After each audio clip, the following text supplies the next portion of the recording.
This is with regards to the balloon, the spy balloon, as US alleges that it has now shot down the Chinese spy balloon off the coast of Carolina. The balloon that was hovering in the region in and around the US for 7 days now. China said that it repeatedly told the US that the balloon was no spy device but a civilian airship, and has reacted angrily, saying that it reserves the right now to use necessary means to deal with similar situations. The US believed it to be an espionage device, stating that it started off from the Aleutian Islands. It flew over Alaska, then moving into Canadian territory, back into America in Idaho, and then Montana, finally being shot down off the Carolina coast. China has called it overreaction rather, but reports suggest that President Biden's first inclination was to take it down as a security measure. That's our second discussion this evening. Let me go across to Andrew K.P. Leung, independent China strategist.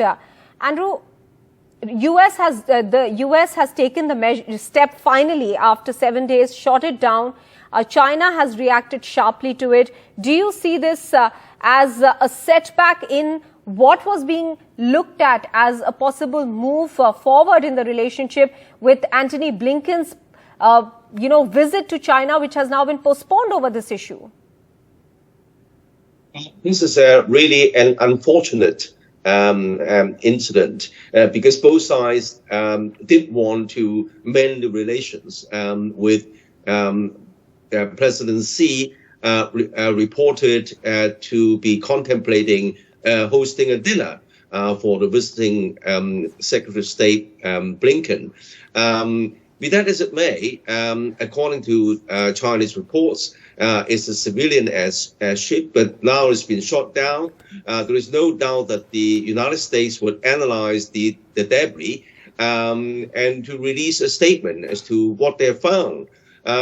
But I think that this is unlikely to derail the relationship entirely, because both sides want to mend fences, even though the relationship would not return to what it was, say, a couple of years ago, because China has been identified as an existential threat to the American-led order. But nevertheless, the Biden administration want to put guardrails in this relationship. So this incident is unlikely to change things. All right. Raymond Vickery, former U.S. Assistant Secretary of Commerce and Senior Associate Center for Strategic and International Studies, is also joining us on the phone line. Raymond Vickery, why was the first reaction from from the U.S.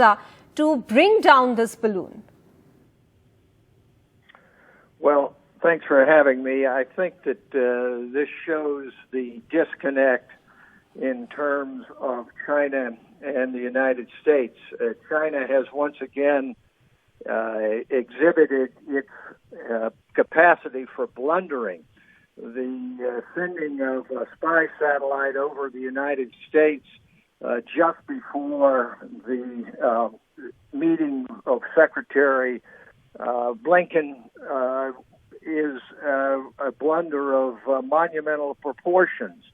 It seems to me that it was not intended really to disrupt anything, but is purely an illustration of the kind of problems that are included when you do not have a regularized relationship. And it seems to me the Chinese are going to have to get their act together so that these confrontations do not spin out of control.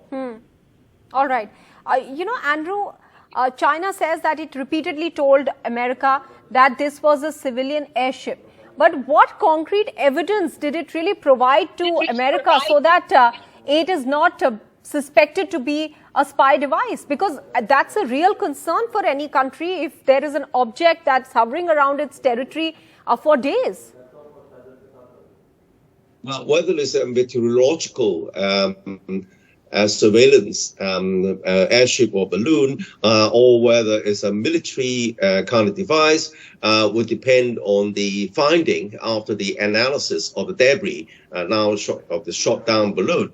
But then the reality remains that large countries, including the United States and China and Russia and other countries, regularly send over satellites to monitor other countries, not only satellites, but perhaps even spy planes, in the case of the United States, flying over airspace of other countries. So this is quite regular. But this is unfortunate in the sense that it is a kind of even high altitude balloon. But even high altitude balloon is considerably lower altitude compared to satellites, especially when it's flying over sensitive areas like Montana, which is reported to host the anti-continental ballistic missile silos. So I think that this is going to cause some problems on both sides. But as I said, it's unlikely to derail attempts to mend fences. I think that after this incident has died down and the